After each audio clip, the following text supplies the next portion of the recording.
Assalamualaikum warahmatullahi wabarakatuh. Sahabat motivator Banua dimanapun pian berada, sabarataan. Topik kita hari ini agak spesial daripada biasanya karena ulun hendak membahas seputar finansial. Nah, ini banyak ulun menemukan tatakunan di masyarakat, dari anak-anak remaja sampai orang dewasa pun nih banyak yang belum paham lagi. Pertanyaannya itu, kenapa negara itu kada mencetak duit banyak-banyak? Seharusnya kan kalau negara mencetak duit banyak, jadinya orang kita jadi makmur. Karena menurut data dari Bank Dunia, bahwasanya di tahun 2015 itu 100 juta penduduk Indonesia rata-rata itu hanya memiliki penghasilan Rp330.000 per bulan. Jadi 100 juta ini hampir separuh penduduk Indonesia hanya berpenghasilan 330.000 per bulan. Kenapa pemerintah kada mencetak duit aja? Cetak duit nih banyak-banyak. Artinya masyarakat kita kau mengikuti duitnya masing-masing. Nah, pian harus paham bahwasanya jumlah barang dan duit, ini barang, ini duit, ini harus seimbang jumlahnya nang beredar di masyarakat.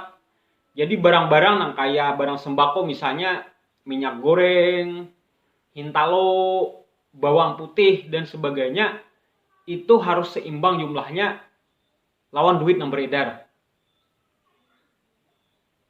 Bila ini kada seimbang, misalnya nih, tak banyak duit daripada barang, ini duit. Nah, banyak jumlahnya, pemerintah mencetak kebanyakan. Apa yang terjadi? Masyarakat ini berlomba-lomba ini menukar barang karena ini merasa mengikuti duit. Datang ke pasar yang menyerbu barang-barang yang ada itu, akibatnya barang itu jadi langka. Karena langka, lalu jadi naik harganya mahal. Nah, karena semakin berpacu lawan barang nang langka tadi, nang semakin balarang tadi, kada di jalan lain, duit itu harus mengecilkan nilainya juga. Nilai duit makin bahalus, akhirnya terjadilah ujar orang itu inflasi. Inflasi itu artinya duit itu kada, misalnya sekarang tuh 10.000, itu kada 10.000 lagi. Nilainya itu nilainya itu jadi berturun benar. Nah, contoh nih, misal untuk mempermudah pemahaman. Dulu Jerman setelah kalah Perang Dunia Kedua, nya kan harus bayar denda nih kepada sekutu kalau kada salah. Nah, jadi harus bayar denda si Jerman ini, akibatnya pemerintah harus mencetak duit, kada ada pilihan lain lagi, harus mencetak duit. Dan duit Jerman itu makin kada bernilai. Sampai kita membaca dalam sejarah itu, duit Jerman itu dijadikan mainan oleh kekanakan. Nah, di tanah-tanah di mana-mana dijadikannya mainan, bahkan dijadikan gasan menyalakan kompor. Kada tetap pakai lagi. Ada juga dijadikan hiasan dinding. Nah, di dinding-dinding ditempel-tempel di dinding. Itu akibat kebanyakan duit. Dan di Zimbabwe, di Afrika itu kan pernah kejadian juga, hintalo itu mencapai nilai miliaran. Hintalo, sebiji hintalo, miliaran nilainya.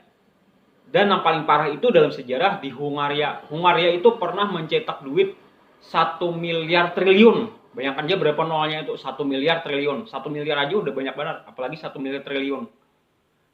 Nah, jadi sebaiknya negara tetap memperhitungkan antara peredaran jumlah barang lawan duit nah hendak dicetak.